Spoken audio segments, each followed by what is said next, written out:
There is nothing outside the text. Monsters cannot be announced. One cannot say, "Here are our monsters," without immediately turning the monsters into pets. The end approaches, but the apocalypse is long-lived. To pretend, I actually do the thing I have therefore only pretended to pretend. The archive. If we want to know what that means, we will have to ask what comes before the archive.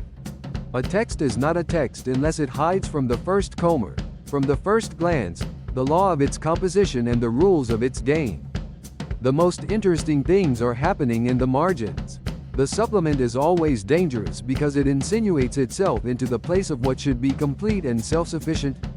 The concept of truth itself is not immune to deconstruction. Writing is the becoming absent and the becoming unconscious of the subject.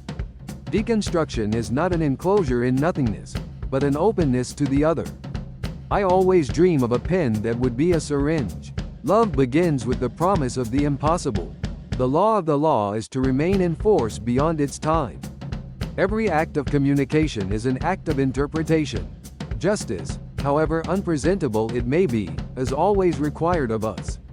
If things were simple, word would have gotten around. What cannot be said must be written.